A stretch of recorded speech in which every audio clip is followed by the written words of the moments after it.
What up, guys? This is kind of an impromptu thing. I was gonna do it tomorrow, but I was like, fuck it, I'm up now. I might as well do it. This is not gonna be me playing Third Strike. This is in fact just gonna be a very short stream, I imagine. I'm gonna try and consolidate it for YouTube. This is just me creating content for my YouTube. If you guys want to tune in or have any questions, I will definitely welcome those. But mostly what I'm going to be doing is just going over the Jazzy Fight Night match between Phodie and Zork. Dudley versus Chun. I am a Dudley main, as some of you may know. And this is a matchup that is very interesting to me, or at least very important for me. It's a very tough matchup for Dudley. But my views have shifted on it, you know, as I've learned more of the game. And I'm hoping maybe in doing this I gain some insight as well as try and provide insight for others. Again, these are just, you know, my views and opinions, so obviously take that with a huge grain of salt. If anyone feels differently or thinks differently, that would not be surprising to me.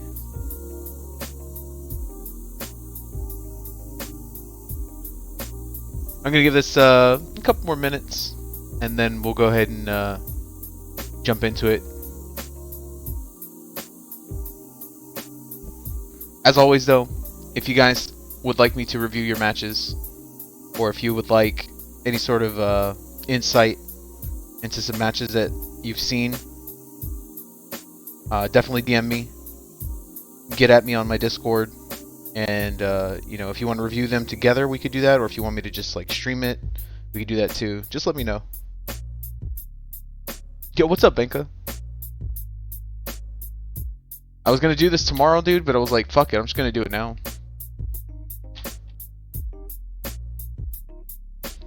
Previously, when I did these, I did them during the afternoon so that I could have people come in and ask questions and maybe point things out to me. But considering that I'm just really creating this for YouTube, you know, that's not really so important to me right now. Dude up, I'll be listening while I work. That's what's up, man.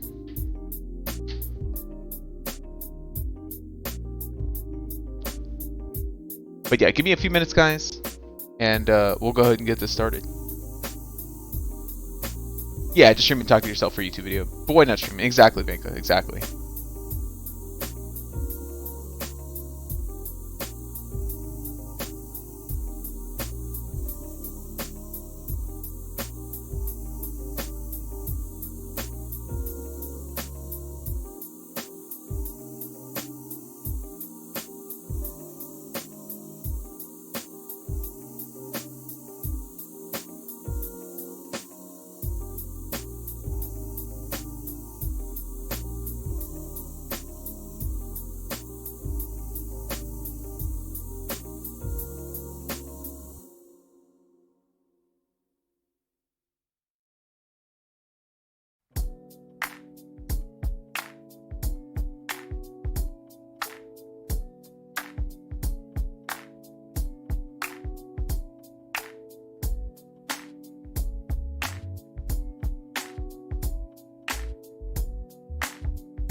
I'm just happy for the company while I grind away.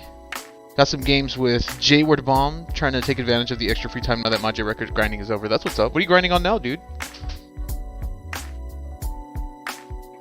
You doing some YouTube work? I know you had some of that to catch up on.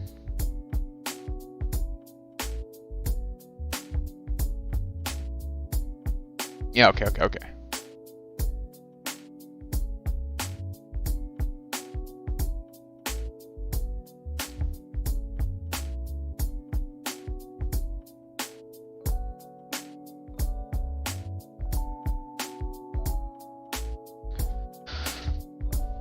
Alright, so as I mentioned on previous streams, guys, I actually didn't get to watch very much of this as it was happening.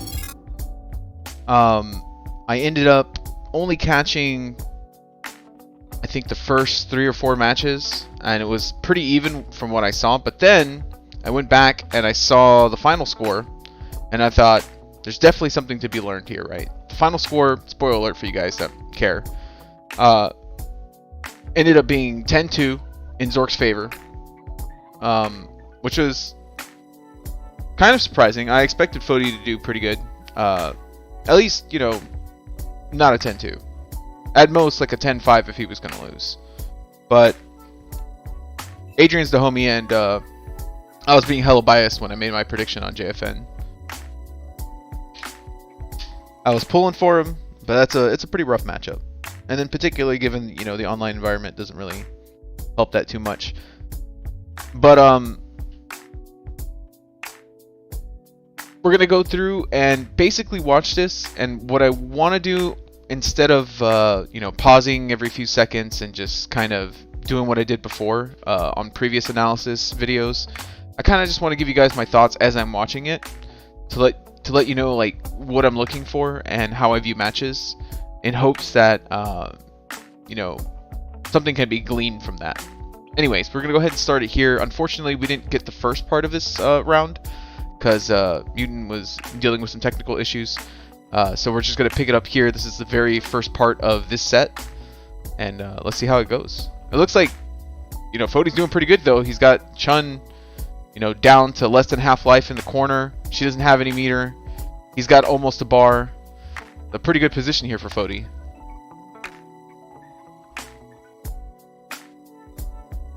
So already, what I noticed is that Zork is aware of the very strong option of walking under Dudley's jumps. You know, she was in the corner and she was about to die. If we rewind here, you know, she was about to die. She's basically dead here if he gets a confirm at a super, or, you know, short or dart shot or universal overhead, jump in, whatever. If he gets, you know, super, she's basically dead at this point. And he jumped in from kind of a bad spacing. You know, gives her enough time to.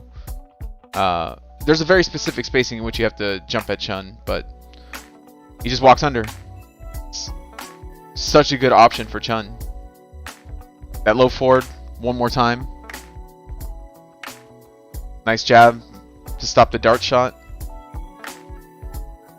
That roundhouse.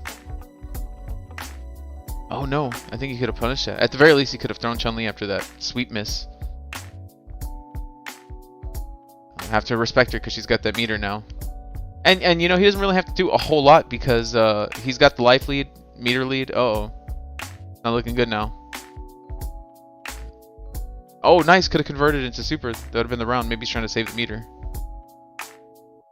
Gets thrown toward the corner. This is danger zone now. Yeah, because she can just throw you since the threat of super is so high. Oh, no. Off that parry, he could have done uppercut, and that would have been the round. Now this is real bad. This is real bad. She's got 2 bars, and you're about to lose the round. Oh! Oh, my God. Could have converted off of that jump in, too. That was pretty good, though. He stayed solid, but definitely some opportunities missed for Zork in that round. Nice car throw. I don't even know if that was a car throw. He just walked up and threw him back to the corner. Oh, could have converted off that roundhouse. I think, at the very least, off of this blocked Kikoken right here, I think Dudley could reversal super. I might be mistaken, but I think he could reversal super. Or at the very least, maybe EX upper. Because you want to punish her for this. I don't think she's safe. I'm not exactly sure of the frame data, but I'm pretty sure she's unsafe. There's got to be some sort of punish for that. Now he's in the corner. This is bad time. Dudley doesn't want to be here. At that point blank spacing, I wish Phodie would have pressed more standing heavy kick. He's letting her press a lot of these light buttons. Yeah, it's tough though because, you know, low forward and back fierce both blow it up for free. And, you know, those are 2 of Chun's best buttons since she can confirm it a super with them. So it's tough. It's tough. But you know, when she was in the corner in that situation, she didn't have meter, so you know, it would have been wise to at least throw a couple of them out there, because really, you know, Venka, when you're playing this matchup with Chun, whether and I feel it's the same with Alex too, whether it's with Alex or whether it's with Dudley, you know, characters who have to jump in on Chun or who have to jump in general to get their offense going. You're not really trying to do a whole lot of ground shit against Chun because she's just better on the ground. She just blows your buttons up. But you want to do enough to get her focused on that, right? You want to kind of distract her and you know, almost lull her into playing that ground game so that you can open up your jumps. It's kind of the whole point of playing a little bit of ground game with her.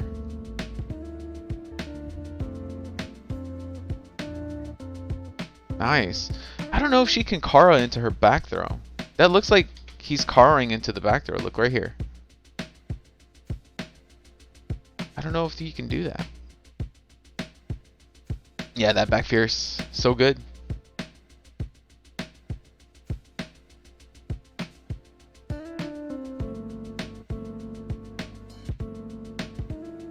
So what I'm looking for here is I'm looking to see how Phodie deals with the ground. Oh, nice. Got the sweep. Didn't convert into super because SA1 will drop. Oh, no.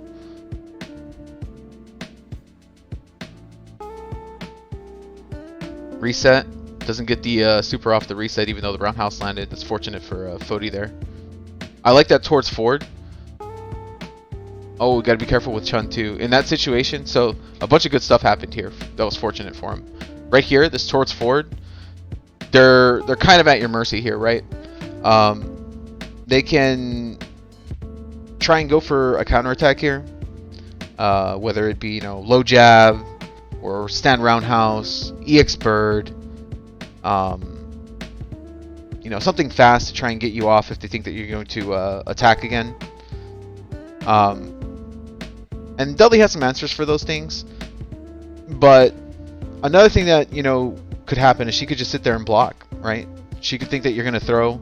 So you have a lot of options in this position where you have meter, she's in the corner, she's blocked the towards forward. You could do another one, try and frame trap her, or try and get her to try and take a throw. You could throw her. You could backswing blow to blow up a throw attempt. You could parry, buffer parry. You could go for short if you think she's going to stand up. You could go for dart shot if you think she's going to crouch. So this is a really good position for Dudley. Lots of good options for Dudley. Not very good for Chun-Li. But of course, you know, if Chun-Li makes the right read, then Dudley's pretty much dead because if she lands a super, then he dies. And then what ends up happening is because the roundhouse hit him not quite before he was grounded, she's able to super jump cancel it, and she actually goes back under Dudley, ends up on the other side. And one thing that you have to be careful of, Dudley's hurt box when he's crouching is really wide. So even if you think that you're safe in this situation, if you're right next to her, I think she can still hit you on the other side. I know there's certain characters where she can hit them on the other side standing, like I think Urian. I'm not exactly sure of all the situations where that applies, but you know, Dudley has a super fat crouching hurt box. Hold on, let me turn this down. So it could be the case where it's not wise to be right next to her, and really there is no reason to be right next to her in this situation. You can just walk back a little bit, do sweep juggles if you want to save meter, or actually no, you don't have to. This is third round, so you can just go for the kill. Towards forward uppercut super, towards roundhouse ducking, or roundhouse ducking super, roundhouse into super, jump in roundhouse super. Like, there's a lot of options here. Backswing blow super. Any of those will kill her. Yeah, he stood up. There you go. Nice, nice. Good conversion.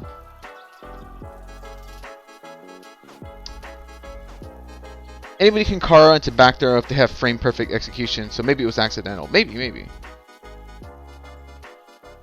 Dudley has to be so close to throw. I feel like tick it to grab must be so scary for him compared to others. Well, sort of. You really don't throw very much as Dudley because your other options are so much better. But you have to use throw to, you know, kind of open up those other options.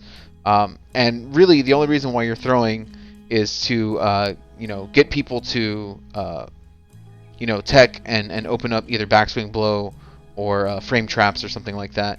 The throw is kind of insignificant for Dudley as far as what you get off of it, but what it opens up is pretty significant. So, just like with every other character in the game, you have to use all of your options, and throw is definitely something that I don't see a lot of Dudley players use. At least like intermediate or newer Dudleys, they don't really go for throw very much. And it's just because I think they're not aware of the properties of Dudley's moves, whether that be frame traps or EX backswing blow or backswing blows to try and avoid throws. So he took that first round. That was pretty good. He got fortunate basically. For Phodie's lack of conversion and Zork's, I don't want to call him Zoink, but Zork's maybe nerves at this point.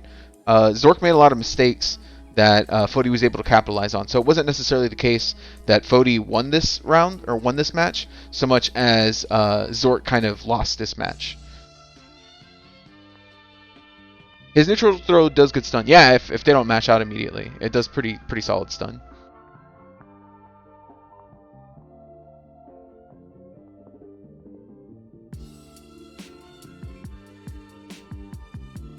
Alright, so he's still rocking SA1. I like SA1 versus Chun. It's not a bad option, does great damage. And since you're not landing a ton of EX machine gun blow on Chun, I actually don't mind it. Okay, I like this. So Zork not really using Chun's standing buttons to try and contest these ground buttons from Dudley, which is great. If the Chun lets you play ground game against her, then that's fantastic. This is something that is a must. This is a must. You got to take this away from Chun.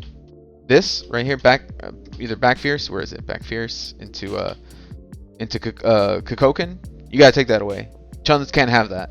If a Chun has that, that's giving them something that you shouldn't. You really got to take this away from them. You got to learn how to red parry that.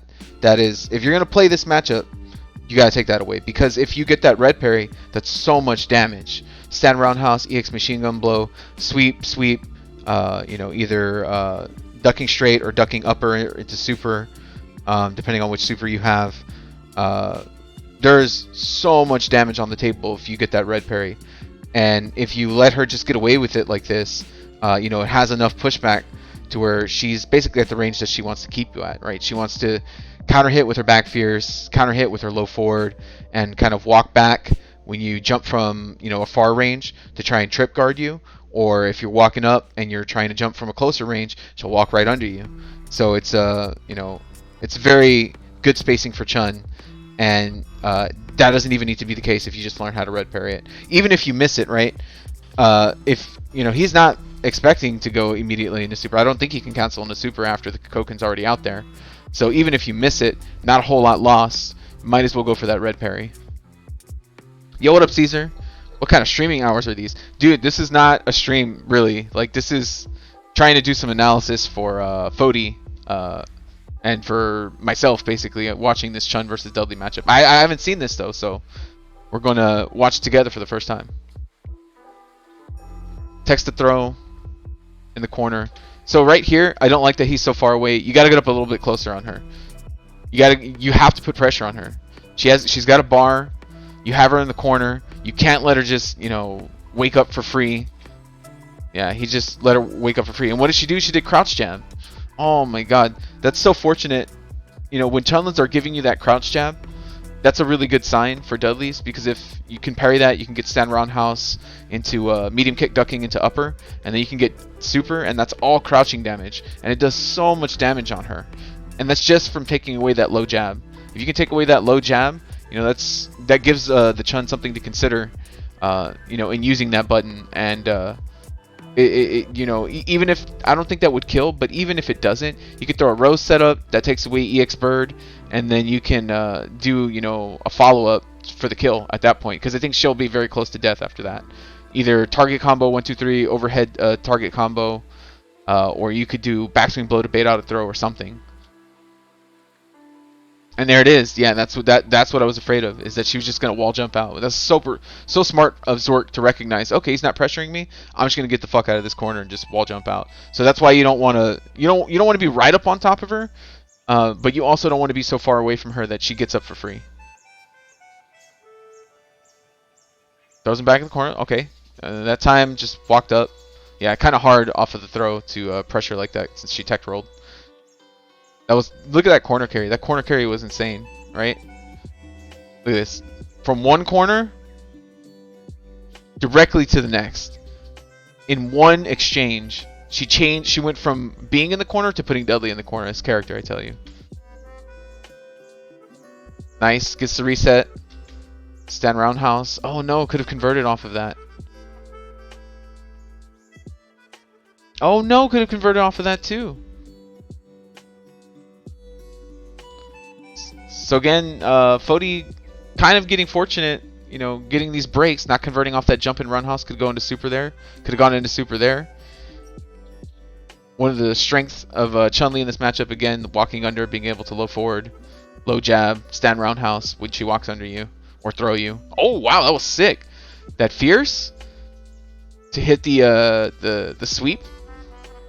Look at this. Look at this. Sweepoo right here, and then counter hit with the fierce. Damn!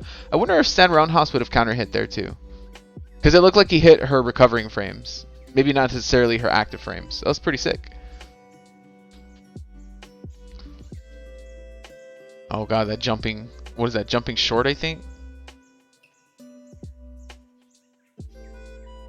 Yeah, you can't. One of the things that I've learned too, in general, is if Chun is jumping at you, Chun shouldn't really be jumping. Like, I don't think she really jumps very much. And if Chun is jumping, that's kind of better, because she's not nearly as good in the air as she is on the ground. So if she's jumping at you, at the very least, you know, you got to take that away from her. You got to force her to parry something. Or, you know, EX upper here, super, parry into uppercut. You know, you got to do something to try and take this away. But, you know, I think this is the first time that Zork jumped in this set, so you know, just look for this, you know, later on in the set. Oh no, that medium kick. Oh no, yeah, he's just not converting. You know, and to be fair to Adrian, he was telling me us in the chat that, you know, connection wasn't really optimal, and he's not really used to playing online, so he was kind of struggling with the connection a little bit. Not to make excuses, but just, you know, just being real. Okay, yeah, that's an unfortunate situation. Those are in the corner. Okay, that time stayed on top of her. See, because he stayed at that range right after he threw her. You know, Chun has to kind of consider his options now. Like right here, this is a good spot. This is a good spot to be. Right here, you can backswing blow, you can target combo, you can short super, you can overhead super, you can towards forward, link into super. You if they parry and you know they're gonna hit a button right after, you can EX upper or leak super. You can cancel that to EX backswing blow if they're gonna go for throw. You know, a lot of options here for Dudley. And like I said, Chun still has her options, right? You know, low jab, wake up roundhouse, EX bird, throw. You know, she has options here, but she's not really in a good position.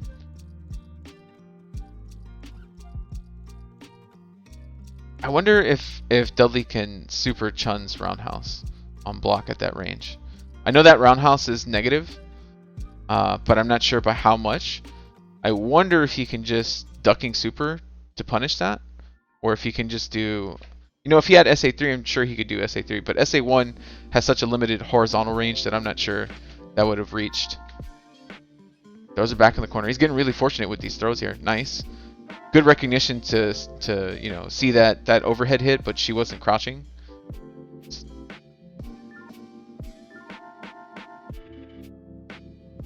So a habit that that maybe would help Phodie is right here when she whiffs the throw. Instead of doing this low short, right?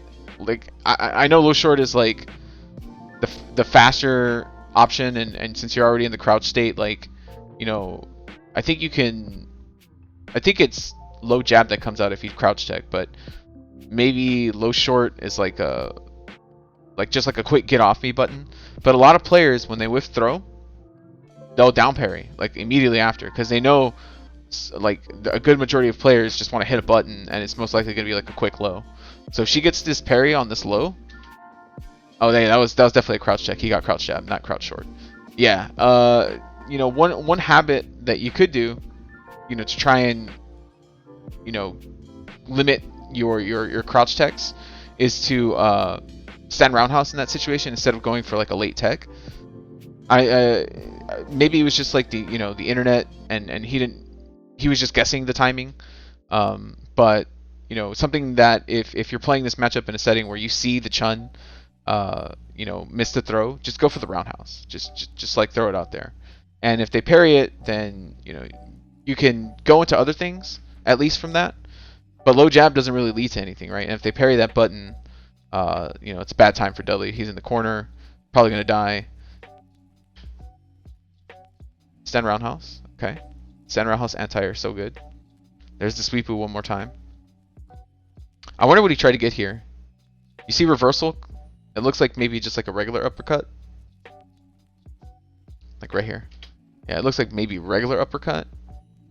Remember guys, only EX has invincibility. The rest of them are not invincible on startup. Oh no, misses the conversion off the dart shot. Oh, one more time. Yeah, so the Chun, one thing that, you know, as a Dudley player, you gotta recognize. Are they letting me jump in? Yes. Yes. Yes. Yes. 4 yeses. 4 opportunities to put him in the 50-50 or convert. Right? I think 2 of those times he actually landed hits. You got to recognize that. As Dudley, that's your damage right there. If they're letting you jump in, you got to convert. Let me catch up on chat. I don't know, Chun has really good air buttons too, or maybe just because it's against Hugo, everything hits him, yeah. I mean, Chun, she's good in the air. She's just not as good because she can't confirm it into super in the air, thankfully. It's like the one place she can't confirm into super. I can see how they'd be strong against Hugo because he's so fat. Most of the good buttons hit late, air to air. But in general, her aerial buttons aren't that bad to anti-air compared to other characters, right? Well, her jump and roundhouse and her jump and fierce are pretty fucking good. I think roundhouse will beat certain anti-air buttons at certain spacings and certain timings. I'm not sure if that's a consistent thing. I really don't come across that situation often enough to know. But I know there are certain timings where if Dudley doesn't do the fierce, crouching fierce anti-air either early enough or high enough, then she can jump and roundhouse it. All she has is jumping fierce, but she has to hit that kind of late. Her jumping roundhouse is kind of sick. Yeah, her jumping roundhouse is good. I think when people say that she doesn't jump, it's just that she doesn't need to when she's so much stronger on the ground. Yeah, well, not that she... I just think that she doesn't need to jump, right? Like, she can just beat you on the ground. She can be an entirely... like, a character that's entirely grounded almost, you know, 100% of the time and do fine.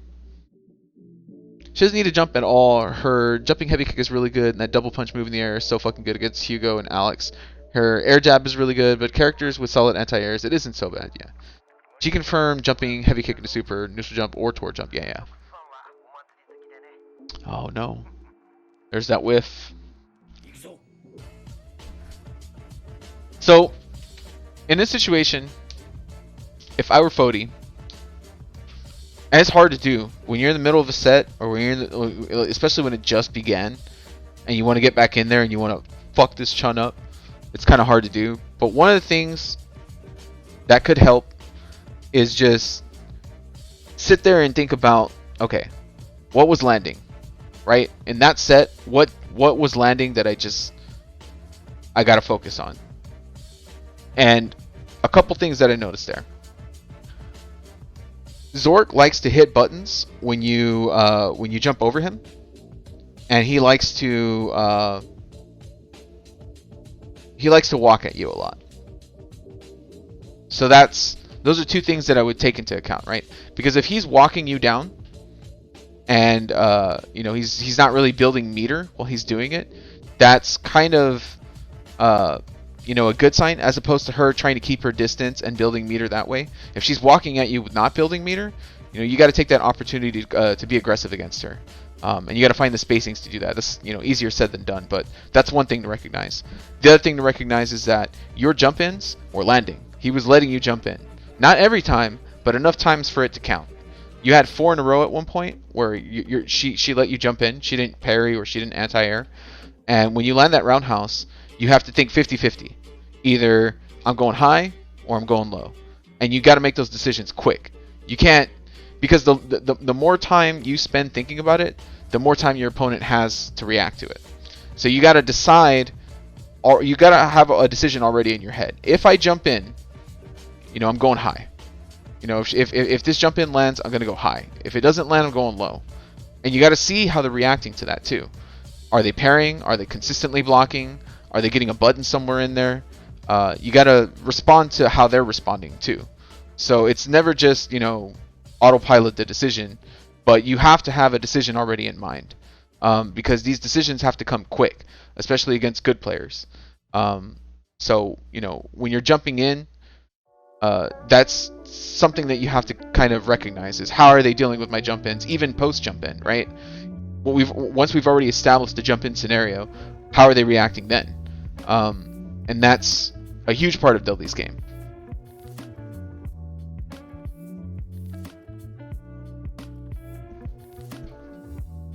I see the Jersey boy showed up in force for this this set. The chat is heavily biased. So it's 1-1.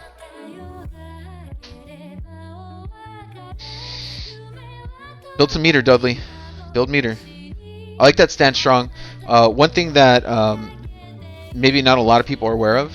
I know experienced players and like longtime Dudley mains know this, but there's a range where you can stand strong over Chun-Li's back fierce, and you can actually use that as a counter poke. If she's just spamming back fierce, of course, you know, it's scary if she has meter, but it's just something to keep in mind. Like if you have the spacing and you know the spacing and the timing for it, you can stand strong that back fierce and convert into super. So that's just something to keep in mind.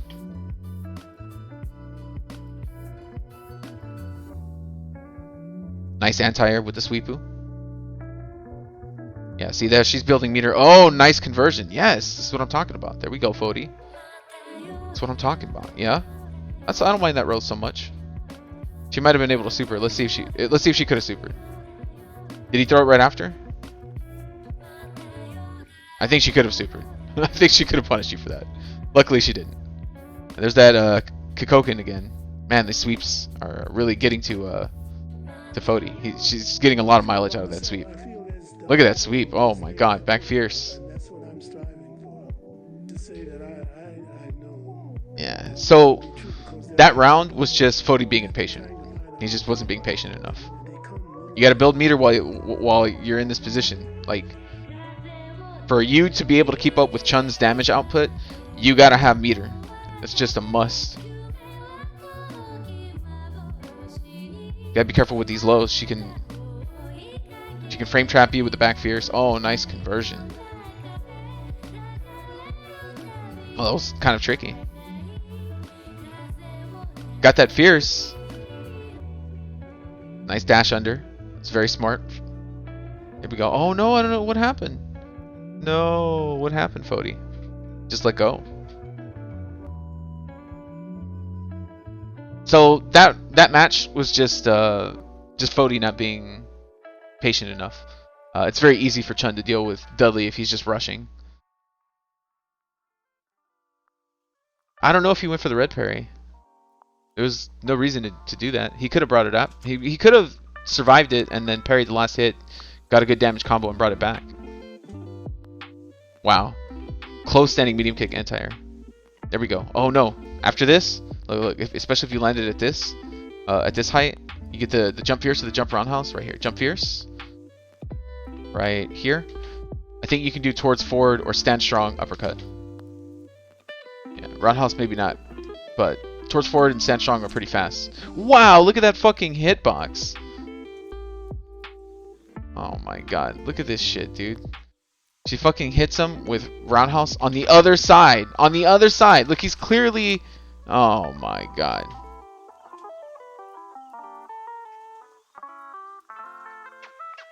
Okay, so one thing I wanna point out Let's see, where is it? Right here. She goes for the tech, right? You gotta condition the Chun. Make her tech, right? After that, after she knows that you do the empty jump tech, you gotta hit her with something else. Backswing blow, maybe another jump, another neutral jump. Try and see how if she's gonna react with throw every time. Otherwise, if she's OSing with buttons, roundhouse or low forward or something, back fierce, she could blow you up for that. But you have to, especially in a long set like this, you have to test and see what she's doing, because that's info that you need, so that you can know how to respond appropriately.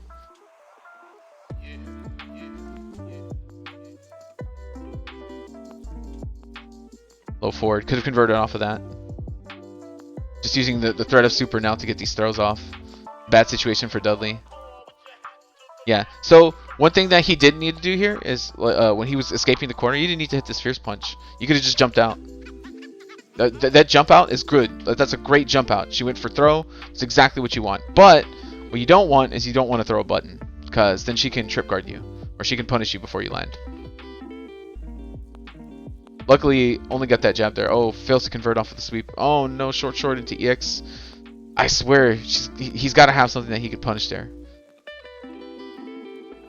Off of that block Kikoken. Oh no. Look right here, this is a Dudley wet dream right here. You get this jump in roundhouse when she's crouching. Right here. Oh my god. Stand roundhouse. Medium ducking. Upper. Super. That's so much damage. It's so much damage. And she's in the corner too. Oh. I gotta convert off these jump-ins. That's really the key in this matchup, is converting off jump-ins. And if you can't convert off your jump-ins, it's gonna be very, very hard to beat Chun.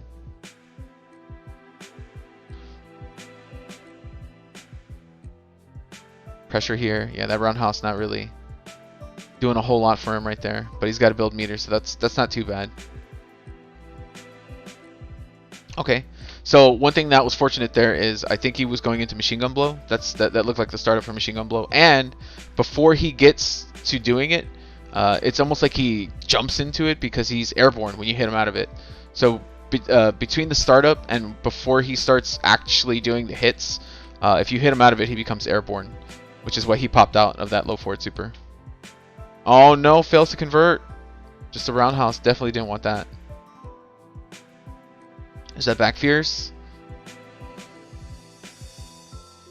There you go. Jump out of the corner. He's at least doing the right thing and jumping out. Here we go. Oh no, too far. Gonna die here. There it is. Yeah. So it looks like so far it's just a few failed conversions and some execution errors. Execution errors are gonna happen, so that's not too big of a deal. If you clean that up, you're never going to be 100% with your execution, but you're going to try. You want to try and get as close to that as possible, right? So just gotta get used to being in that position and converting in that situation. I'm sure he can do it in training mode like 100 out of 100 times, but when it counts, that's when it matters, right? That's when you need it. Sweepu. Oh no. The distance was a little off for that machine gun blow juggle. You had to walk up and do another sweep first. Okay, good block here. There you go. Upper. There we go, there we go. Good conversion.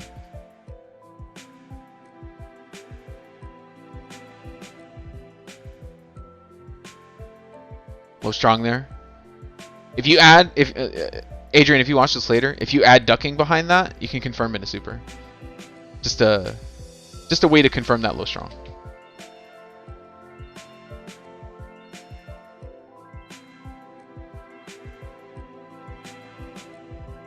That back fierce, keeping him out. Nice. Look at that damage. Look at the stun. That's why Dudley has a chance in this matchup. Oh no. What's he gonna do?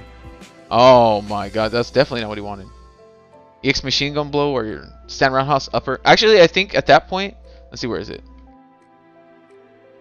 Yeah, at this point, stand roundhouse into uppercut probably would have done a significant amount of damage, and then, I mean, stun, and then if you cancel on the super, it does a significant amount of damage, and then she's really in a bad position. I'm sure Adrian's aware of that, but just pointing that out. Oh, that was so sick. Look at that. That was so smart from Zork. Look at this. He waited a second after this throw, right?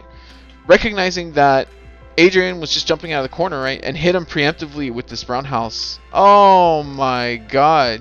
That was so smart. Doing it again. Yeah, just jumping out. That's what Dudley needs to do.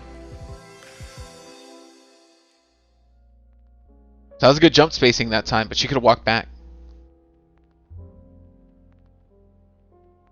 There you go. You got to walk back. Oh, try to get cheeky with the backswing blow. All right. Not mad about that.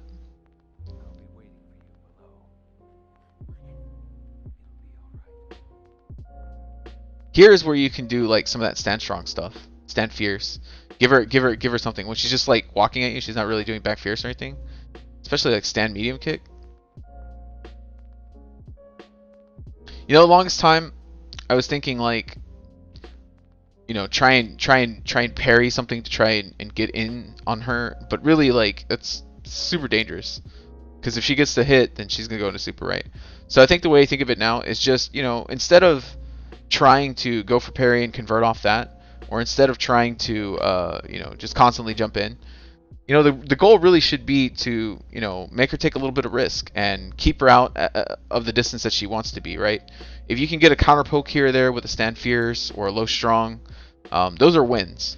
Those are wins. So long as it keeps you out of the corner, keeps her away from the distance that she wants to be at, you know, you'll take those as wins. Because you got to play the long game with Chun. Once she has meter, you have to play the long game, and that means you got to win the spacing game. And you got to force her to take risk in coming to you know, to approach you. Push her out. Oh, nice, that fierce. Could have converted off of it. Good parry. One thing I'll point out for anyone that's unaware, but this jump fierce from Dudley. Typically,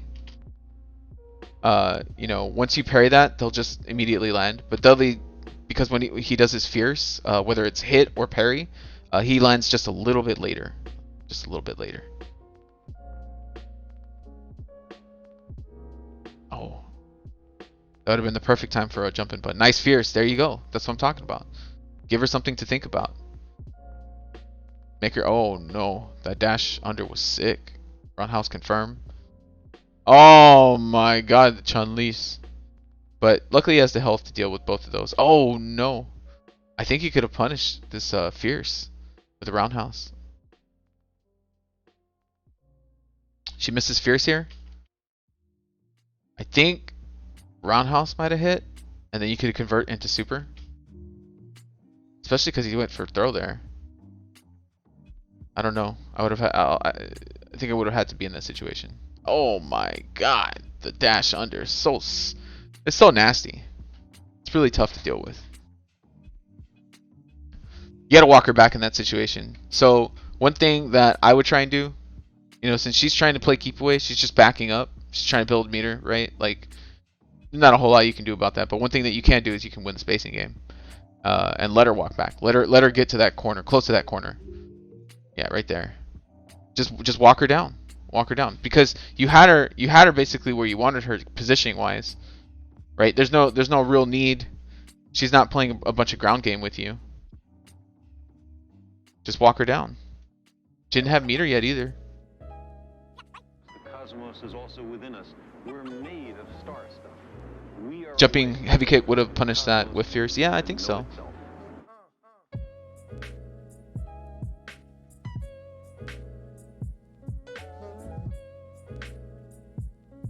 Back fierce. Stand forward. Oh my God, everything working for Chun here. I think you might be able to roundhouse that. At the very least, stand strong. Stand strong, jab, machine gun blow. Get some damage on her. You can't let her have that. You can't let her have back fierce into Kokoken. Like, that can't be a thing. Oh my God. Nice jab. Yeah, Zork just playing in that range that Phodie's uncomfortable with. He doesn't want to be in this range. Oh my god, all these buttons. Yeah, let her, let her hit those buttons for a second. Get her focused on the throw, and that'll be your opportunity to escape that pressure. Oh my god.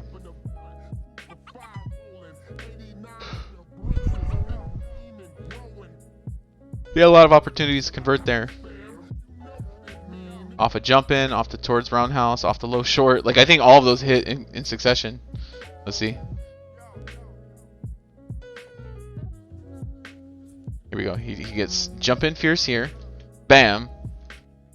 Overhead there. Bam. Low short there. Literally all three in a row could have been converted into super. All three of those. So that's a lot of damage that he left on the table there.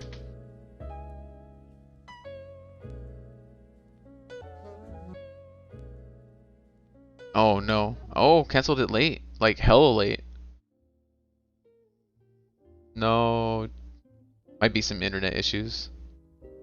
You can tell there's a little bit of frustration on Phodie's part now. You can see it in his game. Oh, I like it. I like it. There you go. So that was good. That was good. We established earlier that she goes for tech when you do that empty jump in that spacing, and then you hit her with the backswing blow. That's so smart. It's good adjustment from Phodie there. Oh, that's it. That's it right there. She hit you with that stand or that crouch jab. Stand roundhouse that shit.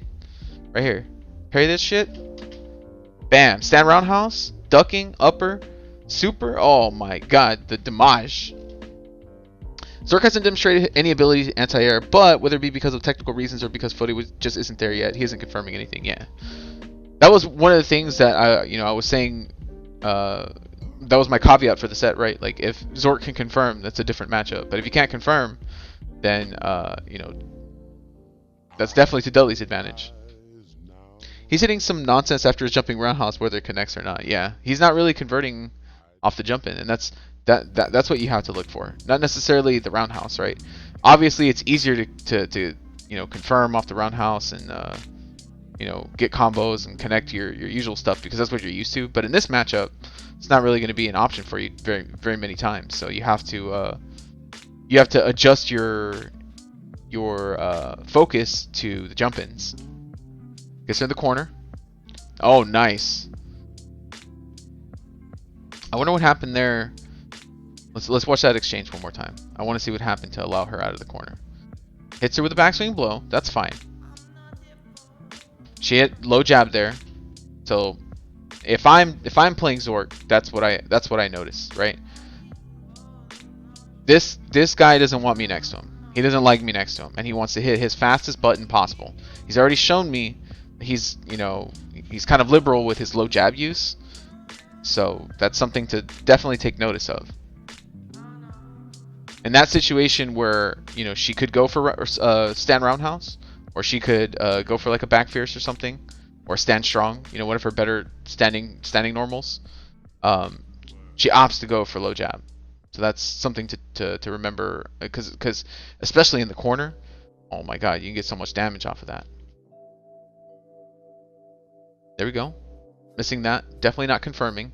Misses the EX machine gun blow. It's not great, but it's not devastating. Still have the life lead, mid lead. Oh no, could have converted into super off of that. Low strong. That's fine. There you go. Just get out of that situation. So already I picked up a couple things. Zork lets you jump on him for free. Also, Zork lets you jump out of the corner for free. So those are huge for Dudley. If Chun is doing those two things, you have a good chance of winning. Nice. Throws him towards the corner. Here we go. So these are the only two wins that Phodie had in this set. So now this is about to be a Chunathon, and it's going to be very rough for Phodie going forward. But if these matches are close, then, there's stuff to be learned there. But if he's just getting demolished in these rounds, which we're about to find out, then there may not be a whole lot of information to be gained from these rounds. Here we go. I like this pacing. I like this ground game from Phodie here. That's fine. That's fine. Like, oh, that was unfortunate. I kind of wish he hadn't jumped yet. You were doing so good with the ground. It looks like she was just waiting for you to jump. Doing so good with the ground here. Didn't need to do anything. Just push your advantage. She doesn't have meter yet. There we go. Put her in the corner. Oh, that roundhouse. I've seen a few Dudleys do that too, where they do roundhouse as a media option or during Oki. I don't necessarily know why you would do that when you want to go for the 50-50, the high-low. Go for overhead or go for low short. Or towards forward, right? Even if you're going to do one of those, do it towards forward, because at least you can you can kind of lull them into a false sense of security. And if they parry that towards forward, right, you've leaked super, and they've eaten the super before, or they've eaten a backswing blow when they go for throw, because you canceled that towards forward to like EX backswing blow or something. That's still not a terrible thing. But if she's just parrying your roundhouse, you just don't get a whole lot in that situation. Nice block here. Nice reaction. Low strong. Could have gotten the super there. So the confirm in that case isn't necessarily that the low strong hit, right? It's knowing that you can punish that with low strong when she whiffs right here, and then canceling into super. Using that whiff as the confirm. Nice stand roundhouse. Oh my god. Just letting him out of the corner every time. Oh wow, he got lucky that time. I think he tried to maybe tech a throw there. Zork might have gone for a tech throw here, which is why this roundhouse, because like he walked up like he was going to throw and then just did the roundhouse. So that's kind of cheeky, but it's not a bad use of the roundhouse in that situation.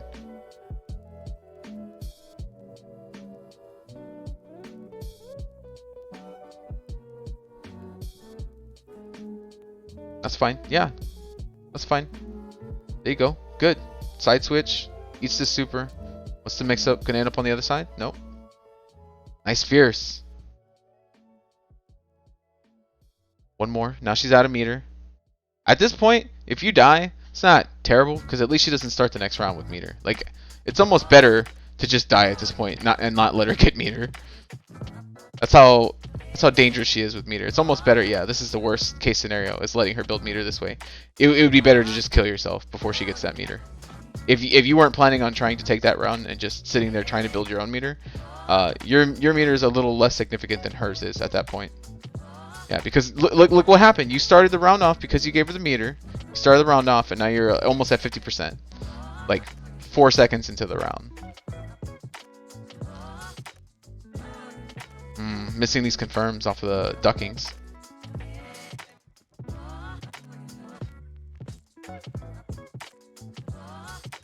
Not confirming. Definitely had chances. EX machine gun blow whiffs again. Wow, that preemptive jump fierce caught the airborne roundhouse. That was kind of crazy. Yeah, and that's that's the impatience of jumping all the time, right? All Chun has to do is back up,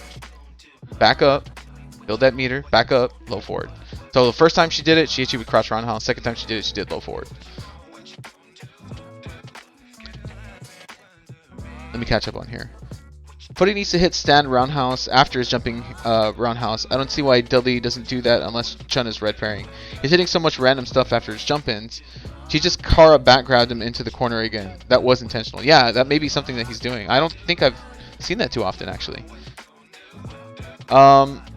He's got to be using medium kick to Kara, and I don't think back. I don't know if holding back and medium kick changes that normal. I guess you can probably do that if she Kara's close roundhouse, and you can hold back while doing that. Yeah, but I don't know if roundhouse has nearly as much range as forward does. I don't think it does. You got to be kind of close, because it's. I think it's the close roundhouse that you're Karaing, the one that you can super jump cancel. So it's not like an amazing range for that. Not like her stand forward. Stand forward is a crazy range.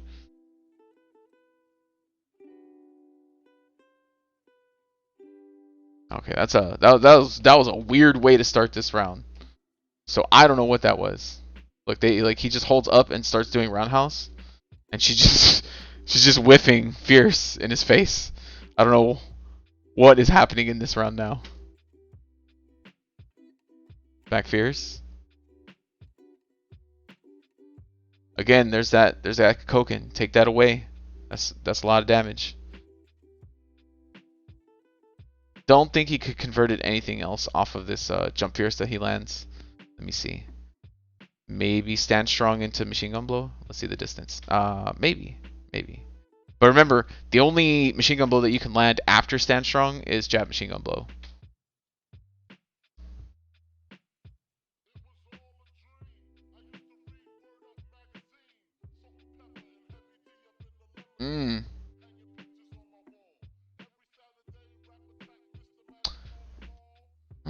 Hold on. I don't know why it's doing this. Where did my new Jabez playlist go? It's doing something else. Here we go. Okay, throws it towards the corner. Oh no, short super. Misses the conversion there. One more opportunity. Yeah, you went low last time, and then you backed up to where the only thing that really was a threat was the sweep. That's why range is so important, right? Like, right, if you were to take a step forward, now she has to respect the overhead. But because you're back here, overhead is no longer a threat. She can just block low. It's not that big a deal. She can react to universal overhead since it has a lot of startup. If you're gonna try and do like late universal overhead and connect that to super, she can just react to it with high block. But because you're at this range, the only thing that really is a threat is sweep. Low short, not really a threat, so walking back in that range actually kind of took away the Oki situation. Yeah, just walking to these low forwards, it's rough. It's rough. As Brian points out in the chat, Chun really's getting away with these league supers. Yeah, she's not really getting punished hard for them, and that's another huge thing. Oh no! I don't think that'll work on her. I don't think you can do roundhouse ducking straight when they're crouching, but you can definitely do upper. Throws it towards the corner. No. There's that cheeky walk up roundhouse into ducking, but he's using that option a whole lot. And good players will take that away from you. They'll recognize that you're doing that. You're not really safe when you do that, by the way. Dudley players, I don't know if you're aware. I do a lot too, but I do it. I do it basically when my opponents show me that they'll let me do it. But if your opponent is smart and they know that you're not safe because you're not, when you do that roundhouse into ducking on block, you're not safe. That's hella negative. That's like adding recovery to your roundhouse. I don't think even the short one is safe. I think they're all unsafe.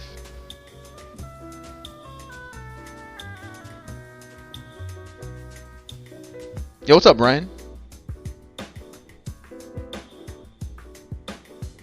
I was like, what the fuck? I just got here. Used to give me so much damage just by ducking after his roundhouse. Yeah, it's not really safe. Gets thrown to the corner. Right here. Oh my god, please tell me he didn't hit a button. Thank you. Oh my god, towards forward. Okay, stand roundhouse, whatever. And at the start of this round, I would go in. Even if she gets super right now, that's fine. She doesn't have another bar. You can afford that. Just go in. This round, you got 2 bars. If you get lucky, you get a hit. You can convert into super. She's in the corner. Get another super, and then you can take this match. Let's see what he does. He's playing patient, and he's backing himself up into a corner. Oh, there's the fierce converted into nothing again. Roundhouse converted into nothing again. Oh, it's sad. So much damage left on the table. Again, you know, got to throw the caveat in there. Online is probably having some effect. I think Adrian typically converts on this stuff. Oh no, missing EX. Oh, the dreaded trip guard. Stun around house. If she had woke up bird, she'd just blown up that roundhouse. Oh my god, EX Kikoken. There was a good block by Phodie after the down parry. I definitely would try to punish and 8 that super. Yeah, there's a strategy that some players have of intentionally going to parry that low forward to see if their opponent will leak super. It can kind of mess with your, especially if they're not really disciplined on confirms. You can kind of mess with them and get them to leak super sometimes. Chun-Li's don't wake up bird because it's not good though. Get that shit out of here, man. It's fine. Just because it's not the best reversal in the game doesn't, like, come on. Oh, nice. I like that. Yeah, he'd been doing a bunch of roundhouse and throws, so that was good. Oh, right there you could roundhouse her whiff throw. Oh my god, so rough. Throws him to the corner. This is a bad position for Dudley. Yeah, just walk out. Just walk out. She's backing up when you walk forward. It's fine. There you go. Oh no, car throw. Now you're in the other corner. It's a bad time. Oh, wake up, roundhouse ducking. It's super, missed it. Oh. Oh no. Oh! I would have EX backswing blow and not jump. Right here? Hold on. We already established she goes for the throw tech, right? Right there, I would have EX backswing blow. I would have EX backswing blow. She would have ate that whole shit. Also, although I cap at that, I do kind of feel like Dudley's roundhouse would be one of those buttons that would be relatively difficult to bird through. It depends on how late they do it, because if they do it early, then no, because it's not active for very long. It's not a super active normal. Unlike his Tor's roundhouse. Tor's roundhouse is really good at stuffing EX bird because it's out there pretty long. Yeah, I know Ryan actually wants to see the opponent leak super before punishing. Obviously something you can only do offline, but it's still insane to me. Yeah, there's, like I said, Brian, like it's a whole strategy. Like you can get some people to leak it. I feel like Dudley's roundhouse, or yeah, his roundhouse is pretty easy to EX bird through. Yeah, you gotta wait for the normal to like come out and then you do it. Because remember, I think the invincibility is on the startup, right?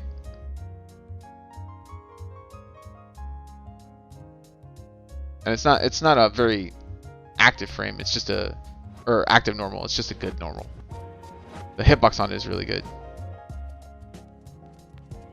Oh wow, that was crazy. Universal overhead whiff into it. There you go. That's good. This is the first time all set. All set. Look at this. Hold on. Throws him in the corner, right? Doesn't get it, and then goes to block. That's fucking perfect. That's fine. Just block. You know she's gonna counterattack. Just block and then continue establishing pressure from the corner at this position. If she tries to, you know, wall jump out, you can react to that. But in this position, you know, this is where she's like the least threatening.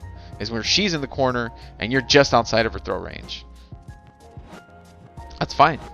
Oh no, just jumping at her like that isn't great though. Oh, doesn't convert off that. Oh, she's giving you a lot of buttons you can stand roundhouse. She's giving you so many buttons you can stand roundhouse. I don't think she used any lows in that whole sequence, right? Right here. High, high, high, high, high, high. Like all highs. Just all highs. You gotta recognize which button she's hitting and then just counter hit.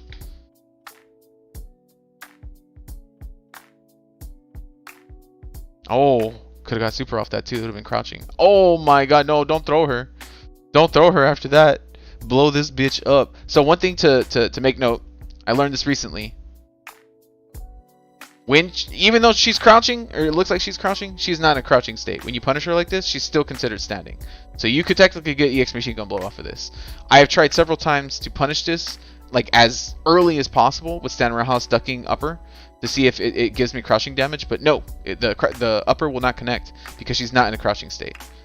She's actually in a standing state when you punish this. Yeah, you see how when he threw her, she kind of like teleported into a standing position just for like a second. That's so crazy. Oh yes. Oh no. Could have killed her with the right combo. Got to convert off these combos. Right here. Another rose. Oh no, you should have done another rose. It only has 3 frames. I had no idea. 3 active frames. Yeah. Seems weird for how good Stand Roundhouse. Yeah, again, Vinka, it's just the hitbox on it. It's not necessarily the active frames. The hitbox is fucking fantastic on that roundhouse.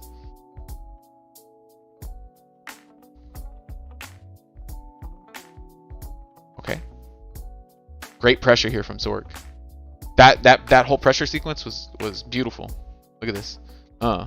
Push back. Push back. Push back. Push back. Now you're in the corner. Right here, you're at my mercy. Am I gonna frame trap you into a super, or am I gonna car throw you? You gotta respond. Could have got a car throw there. Lets him off the hook with the jump out again. Doesn't convert off that low forward. I'm like trying. I think what I'm gonna do is next match. I'm not gonna pause at all, so I can just. I'm gonna try and commentate as I'm seeing things, so that you can see in real time how many decisions are being made.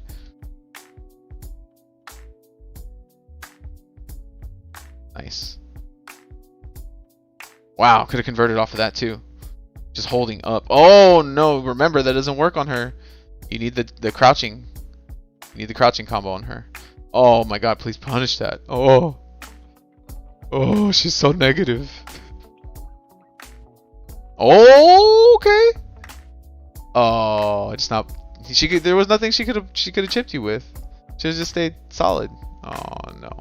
Okay, so this next round, I'm gonna try and just commentate as the stuff is happening as I'm seeing it. Let me read this. Zork got away with too many standing medium kick anti-airs. That should be something you only mix in every once in a while to change up your anti-air approach. That move is a parry bait. Yeah, it's also not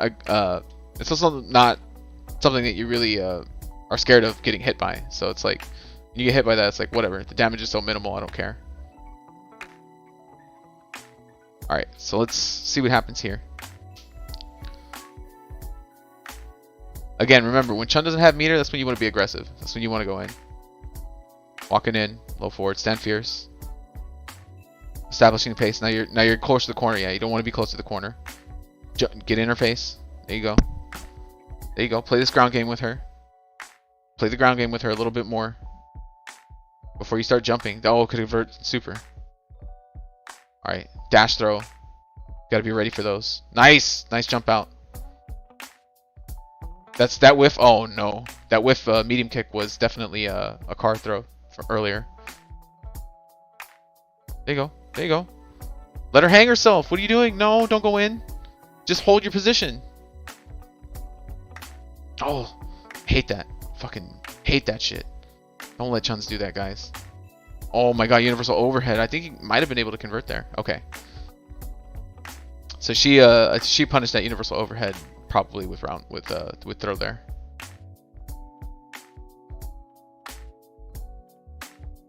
Oh, get out of there. Get out of there. Nice car throw. Oh, could have converted. Get on her. Nope. When she text rolls, you only have a little bit of time to really get in the appropriate range. She could have converted super off that. Got lucky. Could have converted super off that universal overhead, I'm pretty sure. No. Wake up roundhouse is not the option. So, as Dudley, what you want is you want to either, block and react to, like low block and react to overhead, or try and react to throw with jumping out. That's especially when she has 2 bars like that, you're low on life. You don't want to challenge with buttons, unless it's like some hard ass read that you have, like, she's thinking I'm gonna, wake up super, so she's buffering forward parry. I'm gonna go with like something cheeky like wake up low short super, or I'm gonna do like, towards forward and then cancel that into super.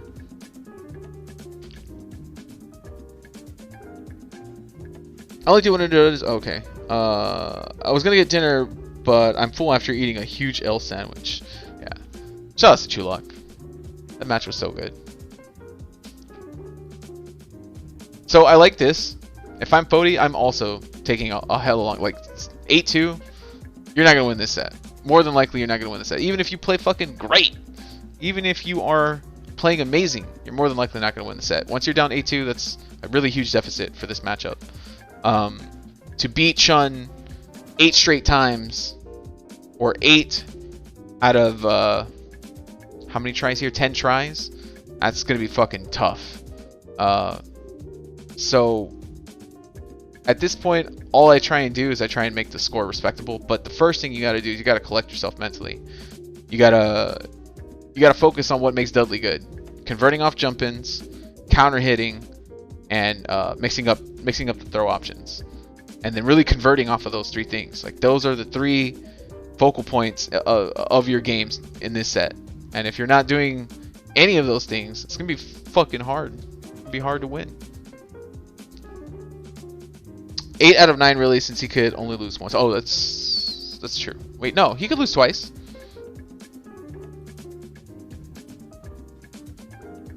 Oh no, yeah, he can only lose once. Yeah, 8 out of 9. You're right. You're right.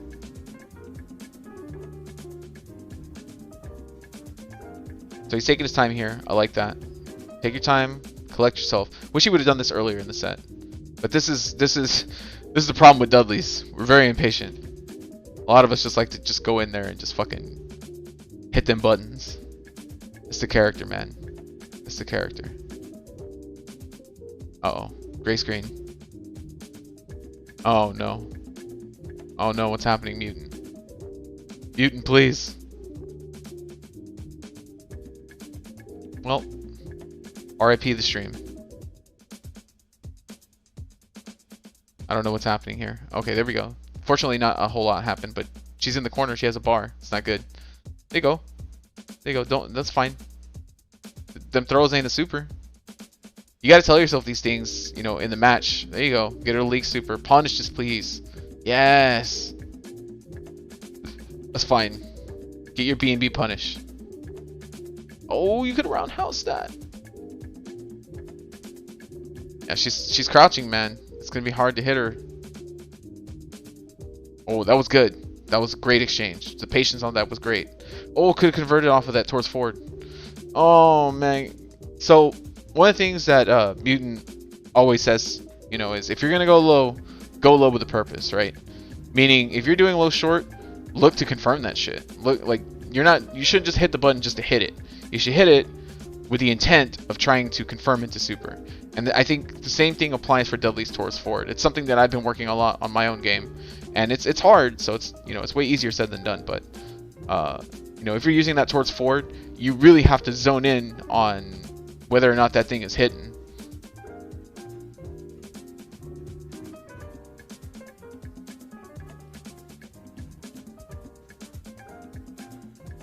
Oh wow, just let it leak. Oh no. I wonder what was going on. He missed like almost every EX machine gun blow this set.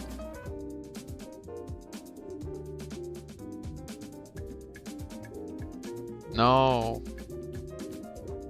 She's not Urian, you can't do that. Those in the corner. Yeah, you're just gonna get pressured here. That was a smart jump from neutral jump from Zork there. Just keep him in the corner. Don't let him out. Look at this. Look at this. She just neutral jumps here. Right here. Nope. You ain't going nowhere. You're staying in this corner, boy.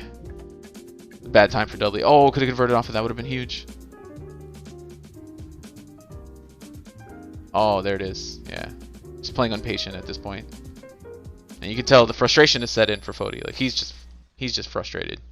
He's not executing. He's not punishing. He's not converting. It seems like Zork is getting a lot of random damage, and really it's coming from that frustration. It's, you know, if you're, even if you can't tell what's going on, you still gotta block. You can't let the jitteriness of the connection really take you out of the blocking, right? At the very least, I would eat 100 throws as opposed to getting death by 1,000 cuts, you know, with all these little normals that she's chipping you out with here and there.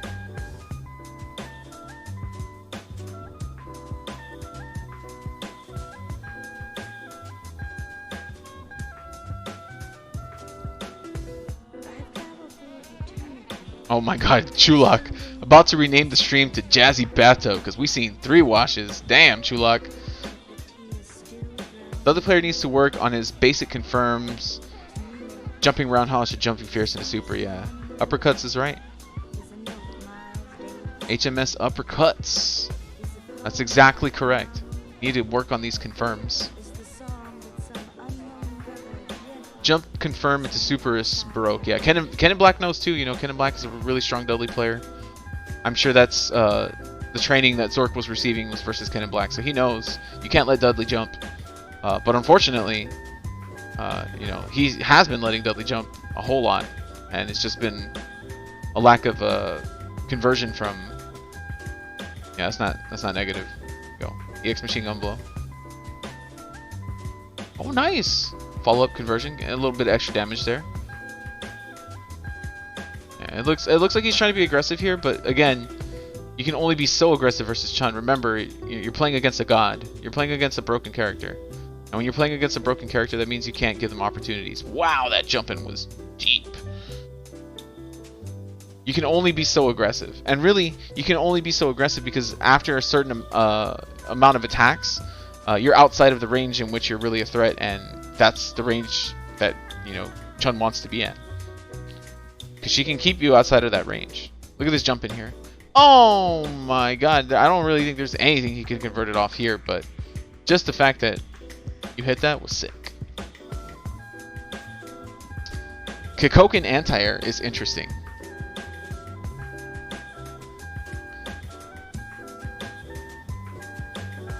Sand roundhouse.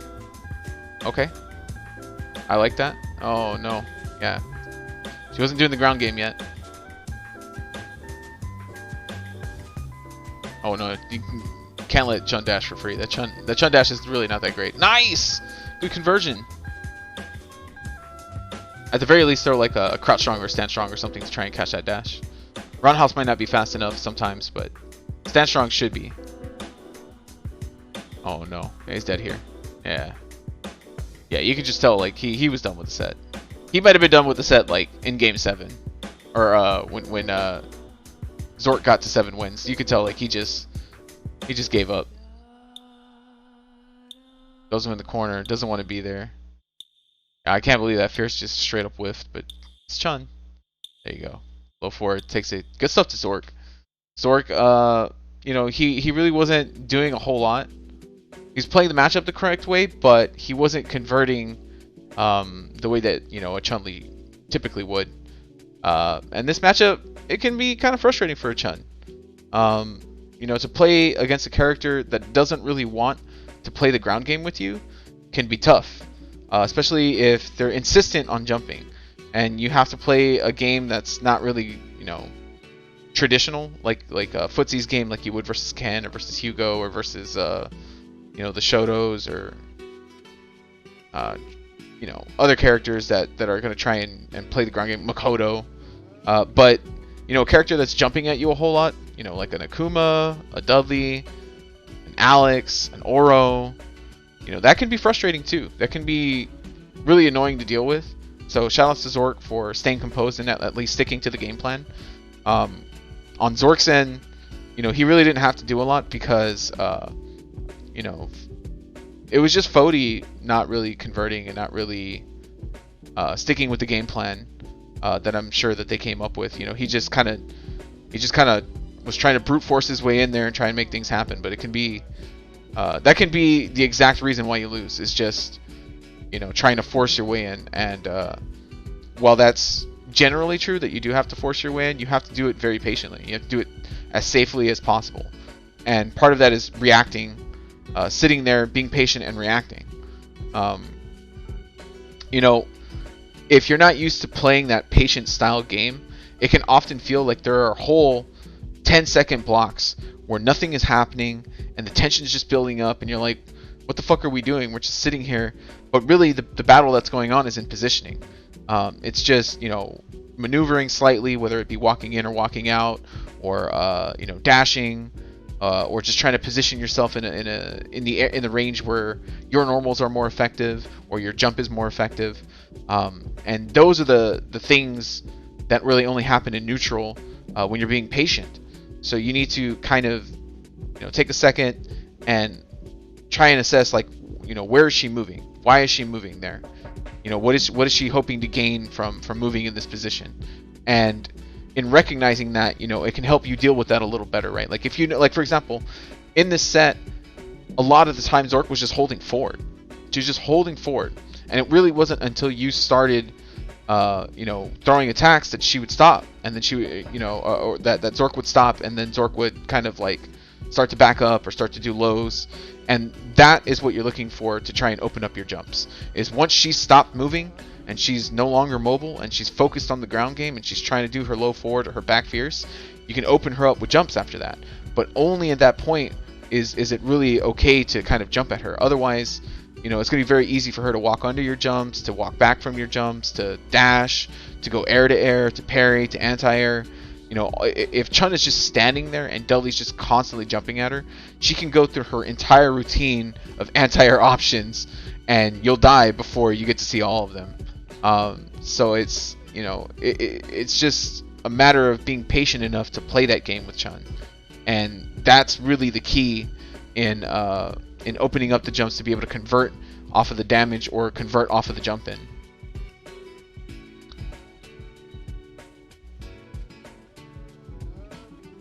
Let's see.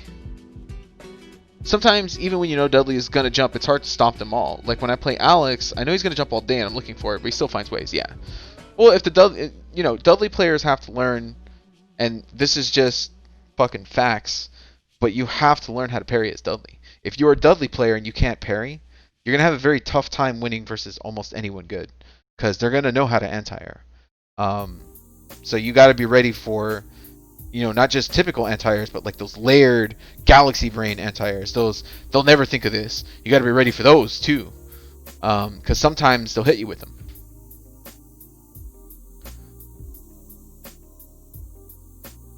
One jump fierce into stand around house. Fierce upper is like 35% life and 40% stun. Fucking brutal. Yeah, I know, I saw. Even remember where it's from. That's what. Yeah, dude. I love the Champloo soundtrack. But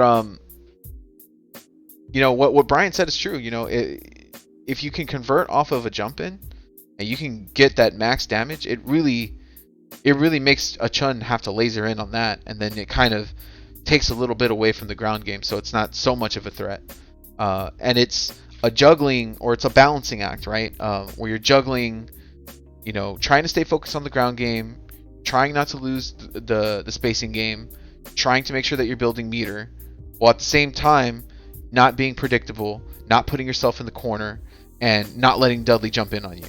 There's a whole lot to manage throughout the course of each round, and if you're limiting how much they have to manage, then it becomes very easy to manage with the few things that you are throwing on them. For example, if you're constantly jumping, great. I don't have to worry about the positioning so much. I don't have to worry about, you know, focusing on the ground game so much. I just got to focus on, you know, anti-airing and reacting to your jump-ins with either walking under, dashing under, or walking back.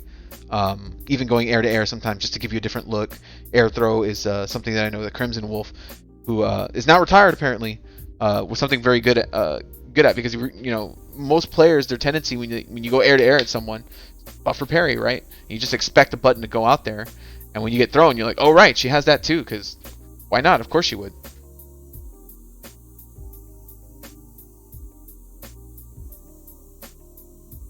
Jab, back, heavy punch, anti-air. Yeah, that's true. Yeah, Chun has that stand jab, and then she can kind of like check you with that.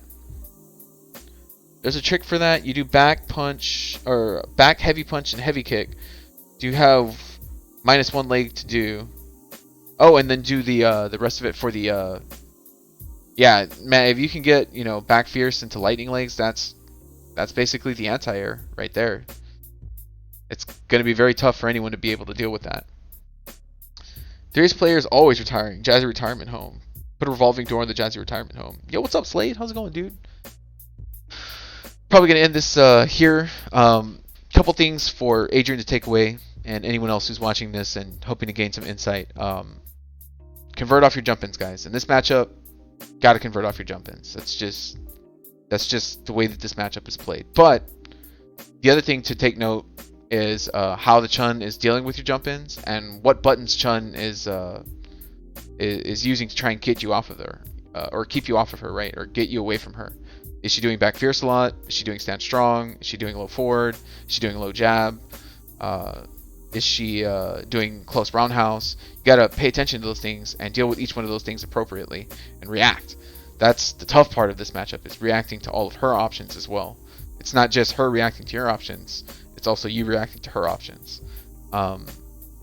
So, you know, one of the things I would recommend to Phodie is, you know, I know Ethan Mashlegs played Chun for a little while too, but I feel like for the style of Chun that Zork was playing against you, you definitely need to go on Fightcade and try and find some more Chuns to, you know, get used to playing this style, and also get used to playing in these kinds of connections, right?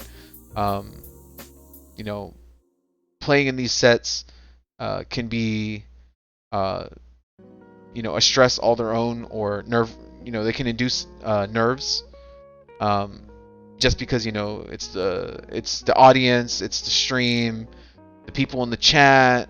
You got your boys watching you. You got your opponent's boys watching you. People are rooting for you. People are rooting against you. There's a lot that goes into being able to perform while all of that is going on, and knowing that you know, every mistake is going to be seen.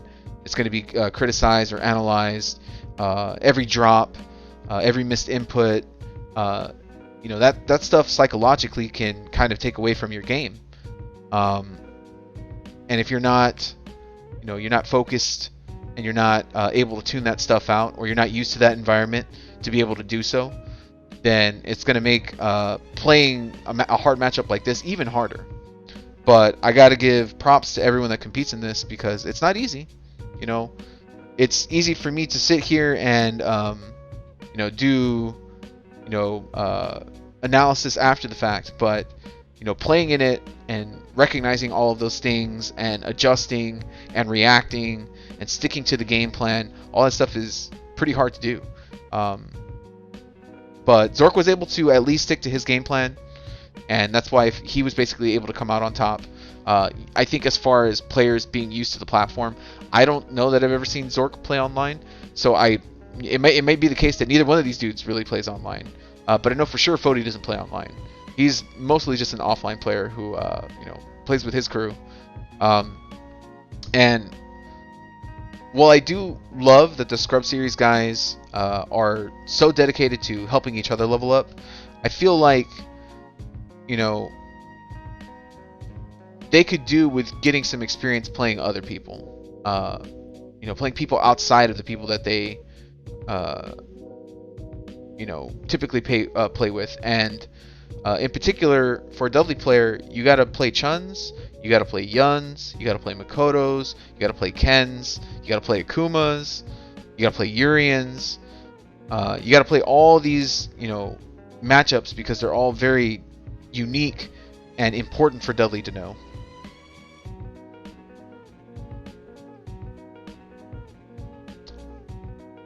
They always come back at some point. That's true.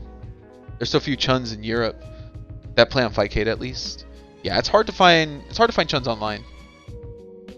I used to air throw a lot, if not more than Crim, but Ryan pointed out something to me about how little damage it does, and after noticing that, I kind of got away from it.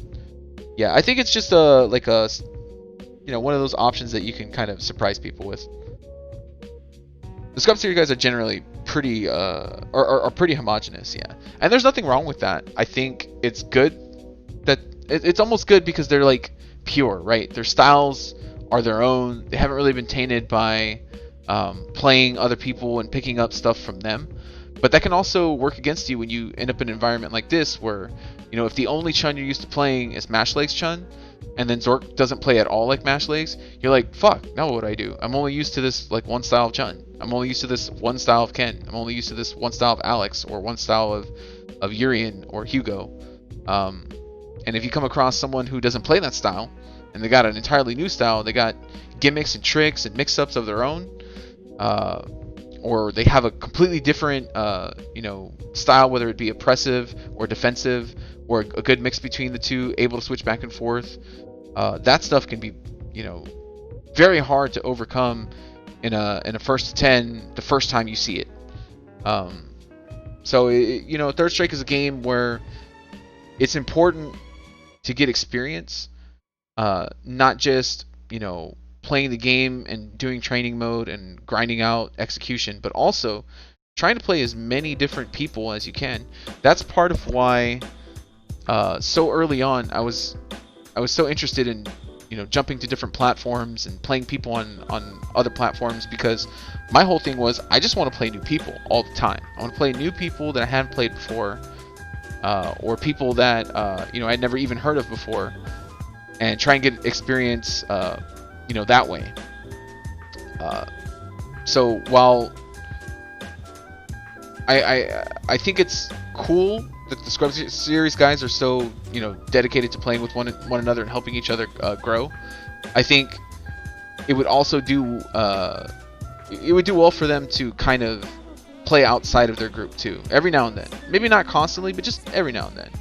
Just go and get a taste for, you know, what everyone else is doing and how everyone else is playing, and then you can take that experience and, you know, bring it back to the Scrub Series guys and, you know, use that to help each other grow even further.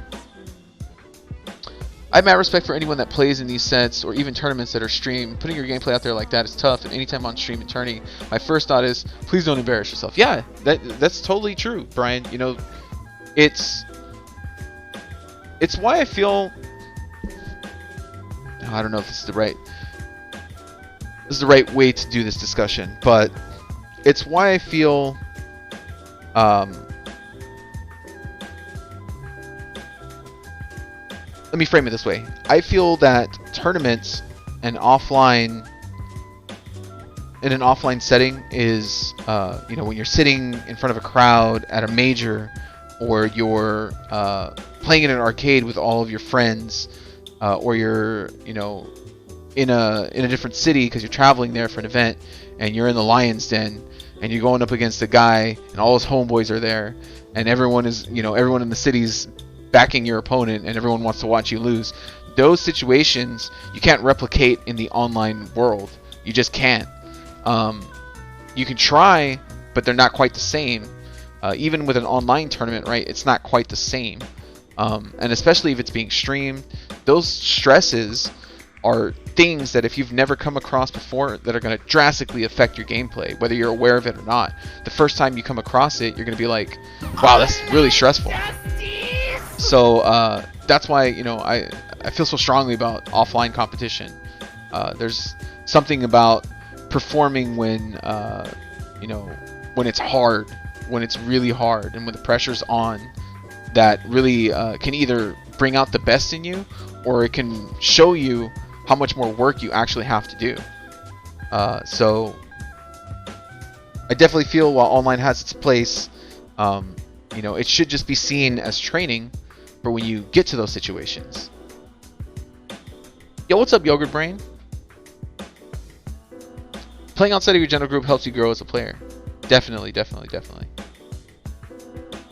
The odd thing is the FPA guys have a phrase for me called Tournament Brian, because for some reason I tend to perform better in tournament than casuals. I know for most players it's the opposite. Yeah, again, Brian, it's you know, one of those things where it's, that pressure can bring out the best in people, or it can bring out the worst in people. And you know, I think for some people, they may surprise themselves. Like, I know it can look like it's really hard when you go to a tournament, but sometimes you'll surprise yourself and you'll be like, wow, how did it win that? Like, I should have lost. You'll feel like, I should have lost. I don't know how I won. Or I should have done that well. I should have got bodied. Like, I almost won. And there's that idea that, like, oh, well, maybe it was just nerves. Maybe the other guy was just not used to, you know, playing you, or the style. But those are all things that you can gain through experience, which is why it's no coincidence that the best players, you know, who play this game have hella experience. They've got a decade plus of experience. Very few, you know, Third Strike players who have less than a decade plus of experience are considered amongst the best in either their respective countries or, you know, regions. Most often it's the guys that have, like, you know, a ton of experience that are the best.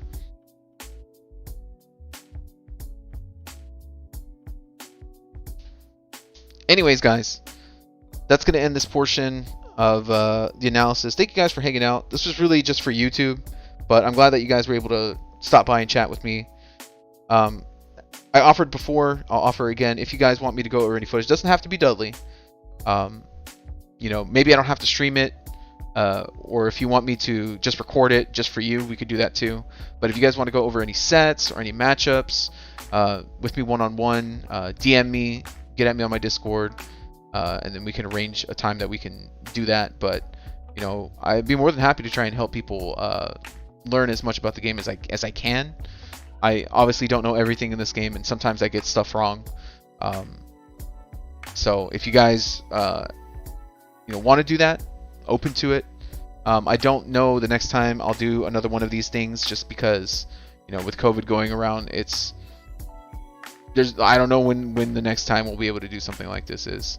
I kind of wanted to do an analysis of my set with Big Nasty, so I might still do that at some point. The latest one that we ran, but honestly, I feel like the analysis will just be, there's not a whole lot Hugo can do here.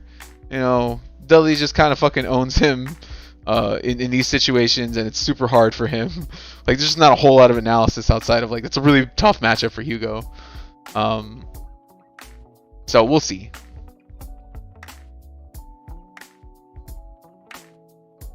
Fuck Hugo? No, I love Hugo. Hugo's the shit. I think Hugo's actually my favorite character, guys. As much as I love Dudley, I think Hugo's actually my favorite character. He's so hype. He's so fun to watch. Even, like, I don't know, quote unquote bad Hugos, I even like watching them, because it's like, it's sick to see them do cool stuff. I specifically remember 2 instances with you from where I told you I won a match and you were like, what? You won? First was at Texas Showdown last year, where I beat an Austin Dudley that used to be a 3S legend of some sorts and had made it top 8 at Evos before. I can't remember who that was. I wonder if that was Lee Cephas. Second was when you came to free play last time and I beat Wax and he was playing really well. Yeah, dude, Wax almost beat me that weekend. And I actually didn't. I don't think I played Wax very much at all prior to that point, but I'd seen him, learning the game and getting his matches in and grinding, and I just had no concept of how good he actually was. So he kind of caught me off guard when we played at free play. I was like, yo, this guy's he's got me on the ropes here. I gotta turn my shit up. But yeah, you beat him. I mean, I guess I was just surprised at just how much you guys had grown since the last time I played y'all. Red Parry 720 is always hype. Even just Parry 720. Yeah.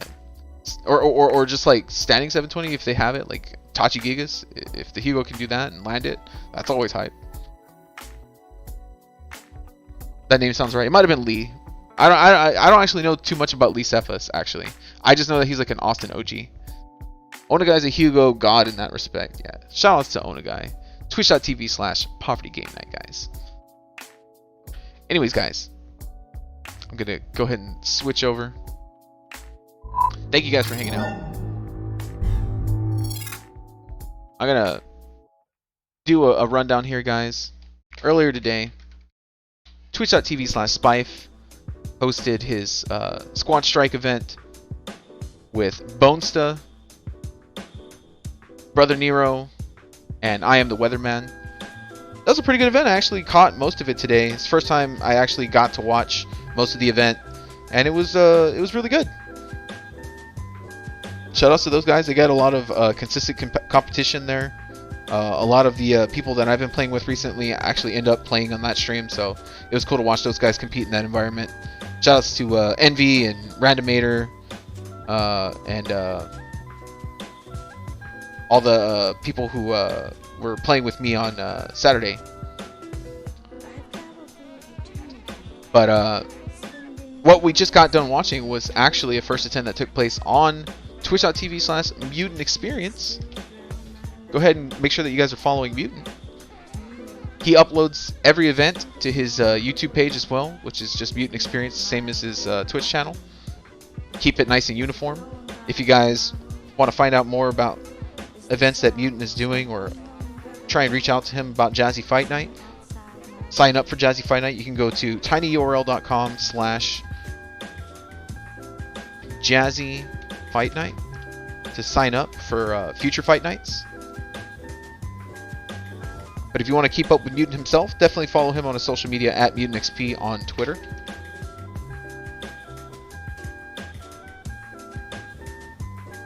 And last but not least, guys, the Lord Venkabot himself, Tuesday Tuesdays, every Tuesday, PS4 and 5K2 action. He giant help to the community, hardest working 3S streamer in the land, tons of variety content.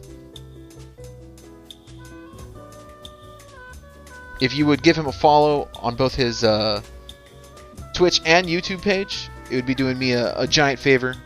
Vekabot Archive on YouTube. Even if you're not a close follower of the game, they're hype as fuck. Yeah, those events are sick. Even if you guys don't really follow Third Strike and you just kind of watch it, you know, as like a fun thing every now and then, kind of like Co-op Cup, definitely make sure that you're following Mutant. Those Jazzy Fight Nights are hella entertaining. Venka is my favorite Majora's Mask streamer.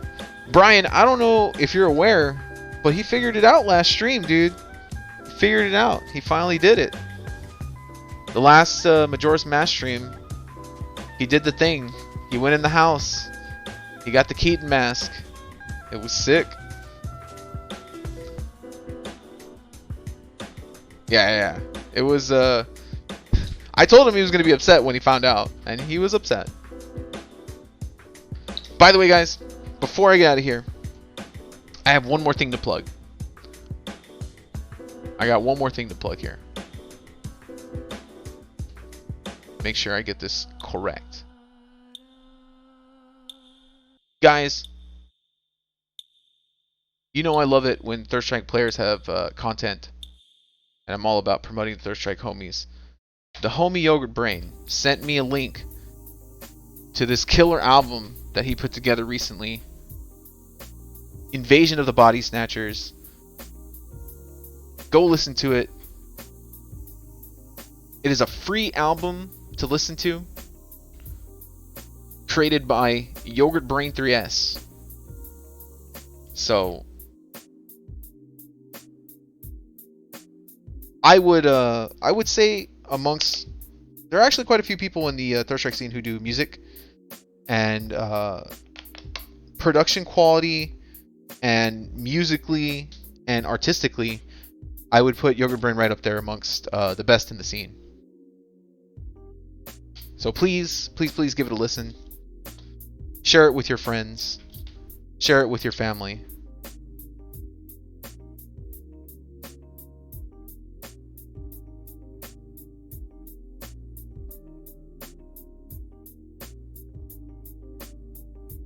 I'm going to go ahead and get out of here, guys. You guys have a good night. Thank you guys for hanging out. I'm probably not going to go to sleep just yet.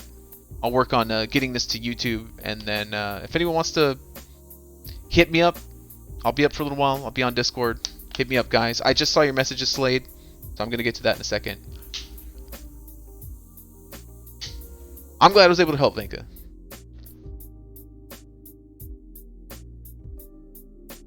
Have a good night, guys.